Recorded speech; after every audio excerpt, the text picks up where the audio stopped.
করুণ কণ্ঠে কান্নাকাটি করতে লাগলেন, মাবুদ আপনি যদি আমাকে এই অর্থ দিতেন, আমি এই অর্থ দিয়ে এই বস্তির মানুষজনদেরকে অভাবটা দূরীভূত করতে পারতাম। রব্বুল আলামিন আল্লাহ পাক তার রহমতি ফেরেশতাকে ডাক দিয়ে বলায়, আমার ফেরেশতা যাও যাও, চলে যাও, চলে যাও। আমি আমার ওই বান্দাকে অসহায় করেছি, আমি আমার ওই বান্দাকে সম্পদ দিয়ে অর্থ দেয়নি, আমি আমার ওই বান্দাকে বড় অসহায় করে দুনিয়াতে পাঠিয়েছি। কিন্তু আমার ওই বস্তির বান্দাদের করুণ অবস্থা দেখে তার মনে বড় দয়া হয়েছে। তাকে যদি আমি অর্থ দিতাম, সেই অর্থ সম্পদ দিয়ে বস্তির মানুষদের দুঃখ ঘোচানোর নিয়ত করেছে, কিন্তু আমি তাকে এই অর্থ দান করেনি। এ ইচ্ছা পোষণ করেছে, অন্তরে নিয়ত করেছে, ইচ্ছা করেছে, আমি আল্লাহর কাছে ফরিয়াদ জানিয়েছি, আমি রব্বুল আলামিন আল্লাহ পাক ওই বস্তির মানুষদের যতটা অর্থ দিলে ওই বস্তির মানুষদের অভাব ঘুচে দিত, অতগুলো অর্থ আমি আল্লাহ পাক রব্বুল আলামিনের রাস্তায় সাদকা করলে যে সওয়াব, আমি আল্লাহ আমার বান্দার উপর খুশি হয়ে রাজি হয়ে গিয়ে ওই অর্থ পরিমাণ সাদকা করার যে সওয়াব, আমি আল্লাহ আমার ওই বান্দার আমলনামাতে দিয়ে দিলাম। কারণ ও মনে নিয়ে করেছে, ইচ্ছা করেছে, কিন্তু আমি ওরে অর্থ দিইনি। কিন্তু ও বলছে, আমার যদি অর্থ দিতেন, আমি ওই বস্তির মানুষদের অভাব বুঝিয়ে দিতাম। এজন্য আল্লাহ রাসূল বলেছেন, নিয়াতুল মুমিনু খায়রুম মিন আমালি। মুমিন বান্দা বান্দীদের ইবাদতের থেকে নিয়তের মূল্য, নিয়তের গুরুত্ব আল্লাহ পাকের দরবারে অধিক। আল্লাহ রাব্বুল আলামিন উম্মতি মুহাম্মাদের জন্য একটা স্পেশাল অফার দান করেছে। সেই স্পেশাল অফার হলো, উম্মতি মুহাম্মাদি যদি একটা নেকি করার উদ্দেশ্যে, নেকি করার নিয়ত করে, আল্লাহ পাক রব্বুল আলামিন তার আমলনামাতে একটা নেকি দান করে। নিয়ত করলেন, নেকি পেল, আর নিয়ত করার সঙ্গে সঙ্গে যখন সেই আমলটা করল, আল্লাহ রাসূল বলেন তার আমলনামাতে 10টি নেকি দান করা হলো। নিয়ত করার দরুন একটা নেকি। সম্মানিত ভাইয়েরা, যে কথা আমি বলতে চাচ্ছিলাম, সমাজে জলসার কোনো অভাব নাই, বক্তার কোনো অভাব নাই, বক্তব্যের কোনো অভাব নাই, কিন্তু সমাজ পরিবর্তন হচ্ছে না কেন? জলসা অধিক হয়ে গেছে। তারপরেও আমাদের নিয়াতে গড়বড় হয়ে আছে। জলসা যে আমরা দেখছি, কোন নিয়াতে দেখছি সেটা আমাকে আপনাকে বুঝতে হবে। জলসা আমরা কেন দেব? কিসের জন্য জলসা? জলসা যদি এই নিয়াতে হয়, বাৎসরিক ইসালে সওয়াব যদি এই নিয়াতে হয়, আমার পিতা মাতা, আমার দাদু দাদি, আমার আত্মীয় স্বজন, আমার পরিবার পরিজন, আমার আব্বা মা দুনিয়ার জমিন থেকে বিদায় নিয়েছে, তাদের রূহের মাগফিরাতের জন্য সওয়াব রসানি। আর তার সাথে সাথে এই জলসাতে ওলামায়ে হযরতদের মুখ দিয়ে কিছু কোরআন, কিছু সুন্নাহ, কিছু দিন শরিয়াতের কথা শুনবো, তার উপরে আমল করব। কসম খোদার বলে, যদি আমরা এই নিয়তে জলসা দিতে পারি, শিক্ষা নেওয়ার নিয়তে, আমল করার নিয়তে, পরিবেশ গঠন করার নিয়তে, সমাজ গঠন করার নিয়তে, কোরআনী জিন্দেগি তৈরি করার নিয়তে, একটা জলসা আপনার জীবন পরিবর্তন করে দিয়ে আল্লাহর জান্নাত পর্যন্ত পৌঁছে দেবে। বলুন সুবহানাল্লাহ। কিন্তু নিয়ত তো গড়বড়। ও পাড়ায় জলসা হয়, আমরা কেন জলসা দেব না? ওদের জলসায় কি আমরা হই হই করব? আর আমাদের এত বড় মহল্লা, আল্লাহ অর্থ দিয়েছে, পয়সা দিয়েছে, আমরা কেন দেব না? ইত্যাদি কারণ করে আমরা জলসাগুলো দিই। জলসার আসল হকিকত থেকে আমরা অনেক দূরে আছি। সম্মানিত ভাইরা, ইসলামের পক্ষে সর্বপ্রথমে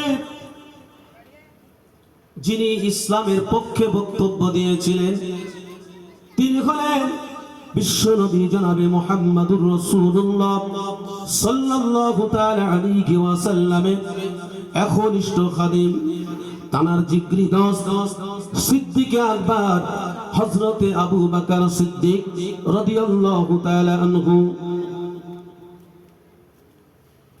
ইসলামের ঘরে আমাদের জন্ম, মুসলমানের ঘরে আমরা লালিত পালিত, দিন আমরা সহজে পেয়ে গেছি, ইসলাম আমাদের কাছে সহজে এসে গেছে। কোরআন আমরা বিনা শ্রমের মধ্যে কোরআন আমরা আমাদের কাছে পেয়েছি, হাদিস আমরা আমাদের কাছে পেয়েছি। দিনের জন্য আমাদের আর কোনো টেনশন নাই, কোনো মাথা ব্যথা নাই, কোনো শ্রম নেই, কোনো পরিশ্রম নেই, কোনো তদবির নেই। কারণ এই দিনটা আসার জন্য কতটা আপনার শ্রম দিতে হয়েছে, কতটা রক্ত দিতে হয়েছে, কতটা জীবন দিতে হয়েছে, সব কিছু বিসর্জন দেওয়ার পরে এই ইসলাম কিন্তু আমার আপনার কাছে এসেছে। আজকের সেই ইসলামকে আমরা ভুল উল্টিত করে চলেছি, আমাদের কপাল পড়েছে, আমাদের অবস্থা পরিণতি কিন্তু ভালো হতে পারে না।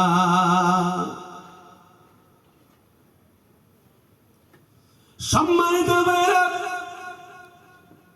আজকের যে দিনের রাস্তায় যে দিন আমরা পেয়েছি, যে শরিয়ত আমরা পেয়েছি, যে কোরআন আমরা পেয়েছি, এই কোরআন কেমন করে আমাদের কাছে এলো, এই দিন কেমন করে আমরা পেলাম, এই শরিয়ত কেমন করে আপনা পেলাম, বাস্তব জীবনে আপনি একটু চিন্তা করলে বুঝতে পারবেন। আপনি যে বিল্ডিংটা খাড়া করেছেন, আপনার একতলা নয়, দুই তালা নয়, তিন তালা নয়, 20 তালা, 50 তালা, এমনি করে 70, 100, 150 তালা, কিন্তু তার ভিতটা কত মজবুত। যতটা ভিত আপনি তার কাতাকে দেবেন, ভিতটা যত মজবুত করবেন, তত আপনি তলা বাড়াতে পারবেন। যদি ভিত কিছু না থাকে আপনি ছাদ দিতে পারবেন না। এটাই প্র্যাকটিক্যাল। সম্মানিত ভাইরা, এই দিনের জন্য, ইসলামের জন্য কত তরুতাজা সাহাবাকে নিজেদের জান বিসর্জন দিতে হয়েছে। বিবি বাচ্চাকে তারা এতিম করে দিয়েছে, সন্তানদের এতিম করেছেন, বিবিদেরকে বিধবা করেছেন, মায়ের কোল শূন্য করেছেন। এমনও হাজারো হাজারো তরুতাজা সাহাবা এই ইসলামের জন্য জান কুরবান করে দিয়ে, তাদের জানের বিনিময়ে, তাদের মালের বিনিময়ে, তাদের অর্থের বিনিময়ে, তাদের রক্তের বিনিময়ে এই ইসলাম আমরা পেলাম। কিন্তু সেই ইসলাম আমরা বুঝলাম না।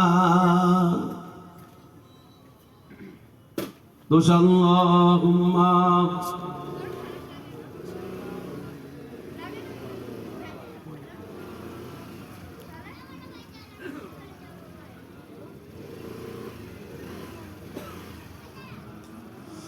আজ দেখি নমুনা, কাল শুনি বর্ণনা, নূরেতে গুলজার মদিনা।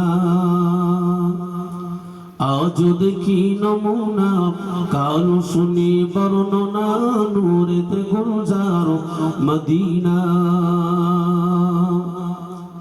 মদিনার ওই মাটি যত দেখিতে ওই চাঁদের মতো,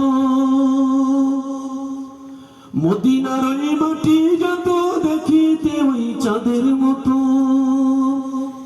ফুল বাগানের ফুলের মতো, ফুল বাগানের ফুলের মতো, খুরমা খজুর বিদানা, নূরেতে গুলজার মদিনা। আজ দেখি নমুনা, কাল শুনি বর্ণনা, নূরেতে গুলজার মদিনা। আল্লাহুম্মা সাল্লি আলা। আরে ওঠো না, একটুখানি লেগে যাবে। وعلى آل سيدنا সম্মানিত ভাইরা আল্লাহ রাসূলের হাবিবের সাহাবা সিদ্দিক আকবর হযরত আবু বকর সিদ্দিক রাদিয়াল্লাহু তাআলা আনহু ইসলাম গ্রহণ করলেন। তারা ইসলাম গ্রহণ করাটা 4 নম্বর মুসলমান হিসাবে প্রথম ইসলাম গ্রহণ করলেন হযরতে আম্মা জান খাদিজাতুল কুবরা রাদিয়াল্লাহু তাআলা আনহু।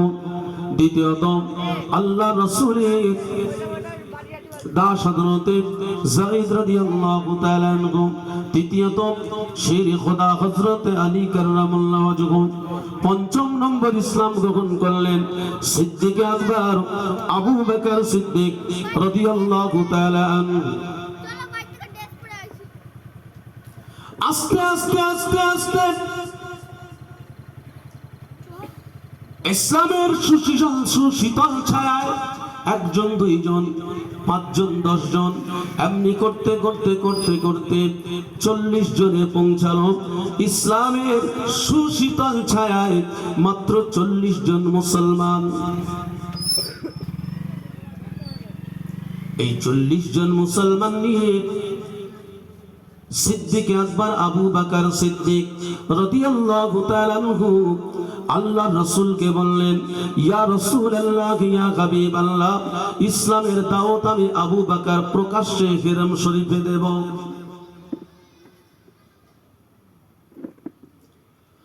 নবী পাক সাল্লাল্লাহু তাআলা আলাইহি ওয়াসাল্লাম আবু বকরকে বলেন, আবু বকর আমরা সংখ্যায় মাত্র 40 জন, এই সময়ে ইসলামের দাওয়াত প্রকাশ্যে দেওয়া যাবে না। সম্মানিত ভাইরা, আজকে আমরা প্রকাশ্যে নামাজ পড়তে পারছি তাও পড়ি না, প্রকাশ্যে তেলাওয়াত করতে পারছি তাও পারি না, করি না। দ্বীন ইসলাম প্রকাশ্যে আমরা দিবালকের মতো করতে আদায় করতে পারি, কিন্তু ইসলামের পথে আমরা থাকি না। দেখুন ইসলামের জন্য সাহাবায়ে কেরামদের হালাতটা কেমন হয়েছিল। তারা দিনকে কত মহব্বত করেছিল, দিনকে কত ভালোবেসেছিল, রাসূলকে কত মহব্বত করেছিল, রাসূলকে কত ভালোবেসেছিল। আজকে আমরা রাসূলের প্রেমিক বলে দাবি করি, রাসূলের মাহবুব বলে দাবি করি, রাসূলের উম্মত বলে দাবি করি, কিন্তু রাসূলের সুন্নাতের পারবি আমাদের নাই, রাসূলের কোন সুন্নাত আমাদের মধ্যে নাই, রাসূলের ভালোবাসা মহব্বত আমাদের মধ্যে নিদর্শন কিছু পাওয়া যায় না। আল্লাহ রাসূলের হাবিব আবু বকরকে বললেন, আবু বকর না না না, প্রকাশ্যে ইসলামের দাওয়াত এখন দেওয়া যাবে না। আবু বকর বলেন, ইয়া রাসূলুল্লাহ ইয়া হাবিবাল্লাহ, হুজুর আমি আবু বকর আমি প্রকাশ্যে হিরম শরীফে ইসলামের দাওয়াতটা দিয়ে দেব। পেড়াপিড়ির মাধ্যমে আল্লাহ রাসূলুল্লাহর হাবিব আবু বকরকে অনুমতি দিয়ে দিলেন। ইসলামের ইতিহাসে ইসলামের জন্য সর্বপ্রথমে প্রকাশ্যে বক্তব্য দিয়েছিলেন যিনি, তিনি অন্য কেউ নয়, তিনি হলেন সিদ্দিক আকবর আবু বকর সিদ্দিক রাদিয়াল্লাহু তাআলা আনহু।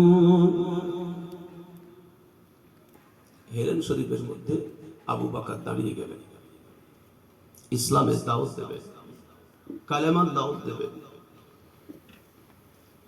হিরম শরীফের মধ্যে সবেমাত্র আবু বকর সিদ্দিক রাদিয়াল্লাহু তাআলা আনহুর বক্তব্য সবেমাত্র শুরু, কুফারে মক্কারা চতুর্দিক দিয়ে ওই 40 জন মুসলমানকে ছেকে ধরলেন। হিরম শরীফের মধ্যে ঈমানের দাওয়াত দেওয়া, সে যে কি পরিস্থিতি, চতুর্দিক দিয়ে সকলে ছেকে ধরলেন। যে যার মতো ছাই ছুটো হয়ে গেল। কিন্তু তদানীন্তনকালে সিদ্দিক আকবর আবু বকর সিদ্দিক রাদিয়াল্লাহু তাআলা আনহু সম্ভ্রান্ত পরিবারের মানুষ ছিলেন, সম্মানী মানুষ ছিলেন। এমনি সম্মানী মানুষ, সম্ভ্রান্ত পরিবারের মানুষ, তারপরেও কিন্তু তিনি ছাড় পেলেন না। হযরতে আবু বকর সিদ্দিক রাদিয়াল্লাহু তাআলা আনহুকে ওই হেরেম শরীফের মধ্যে এত প্রহর করলো, এত মার মারল, হযরতে আবু বকর সিদ্দিক রাদিয়াল্লাহু তাআলা আনহুর চেহারা ফেটে দরদর করে রক্ত বের হতে থাকলো। আবু বকর সিদ্দিক রাদিয়াল্লাহু তাআলা আনহু বেহুশ হয়ে জমিনে পড়ে গেলেন, বেহুশ হয়ে পড়ে গেলেন, কোনো চেতনা নেই। সকলে মনে করলেন আবু বকর আর বাঁচবে না। এই পরিস্থিতিতে আবু বকর শেষ। এই খবরটা যখন আবু বকর সিদ্দিক রাদিয়াল্লাহু তাআলা আনহু বাড়িতে পৌঁছে গেলেন, বাড়ির সমস্ত লোক ছোটাছুটি দৌড়াদৌড়ি করে আবু বকরের কাছে উপস্থিত হয়ে গেলেন। আবু বকরের কাছে উপস্থিত হয়ে আবু বকরের পরিণতি দেখে, আবু বকরের চেহারার অবস্থা দেখে পরিবারের লোকজন বড় হুতাশ করতে লাগলো। আরে আবু বকর বুঝি আর বাঁচবে না, আবু বকর আর মনে হয় বাঁচা যাবে না। এত ক্ষত বিক্ষত অবস্থা, রক্তাক্ত অবস্থায় আবু বকর পড়ে আছে। আবু বকরকে দেখে আবু বকরের পরিবারের লোকজন শাসাতে লাগলেন, কারণ তারাও বড় সম্ভ্রান্ত পরিবারের মানুষ, শক্তিশালী পরিবারের মানুষ। আবু বকর সিদ্দিক রাদিয়াল্লাহু তাআলা আনহুর পরিবারের পক্ষ থেকে শাসিয়ে গেলেন, আবু বকর যদি এই আঘাতে মারা যায়, আমরা খুনের বদলা খুন নেব, হত্যার বদলা হত্যা নিয়ে নেব। আমরা আবু বকরের পক্ষ থেকে আবু বকরের ওই প্রতিশোধ দিতে আমরা বিরত থাকব না। এর জন্য সব থেকে দায়ী করলেন রাবিয়া বিন উতবা। বলছে এই আবু বকরকে প্রহর করার জন্য সব থেকে বেশি উদ্গ্রীব হয়েছিল। অর্থাৎ আবু বকর যদি মারা যায় তাহলে বদলা হিসাবে আমরা কিন্তু ওকে হত্যা করব। আবু বকরকে সেবা শুশ্রূষা শুরু হয়ে গেল। আবু বকরের চেতনা হয় না, আবু বকরের হুঁশ ফেরে না, আবু বকর কথা বলতে পারে না। এমনই পরিস্থিতিতে মানুষ হয়রান পেরেশান হয়ে যায়। সারাটা দিন সিদ্দিক আকবর আবু বকর সিদ্দিক রাদিয়াল্লাহু তাআলা আনহু বেহুশ অবস্থাতে পড়ে আছেন। ঠিক সন্ধ্যার সময় সিদ্দিক আকবর আবু বকর সিদ্দিক রাদিয়াল্লাহু তাআলা আনহু একটু চোখটা মেলে তাকালেন। চোখটা মেলে তাকিয়ে সঙ্গে সঙ্গে পরিবারের লোকজনদেরকে জিজ্ঞাসা করলেন, আয় আমার পরিবারের মানুষজনেরা, তোমরা কি বলতে পারো আমার রাসূলুল্লাহ কেমন আছে? সারাটা দিন অচৈতন্য, কোনো হুঁশ নেই। সন্ধ্যার সময় যখন চোখটা খুললেন,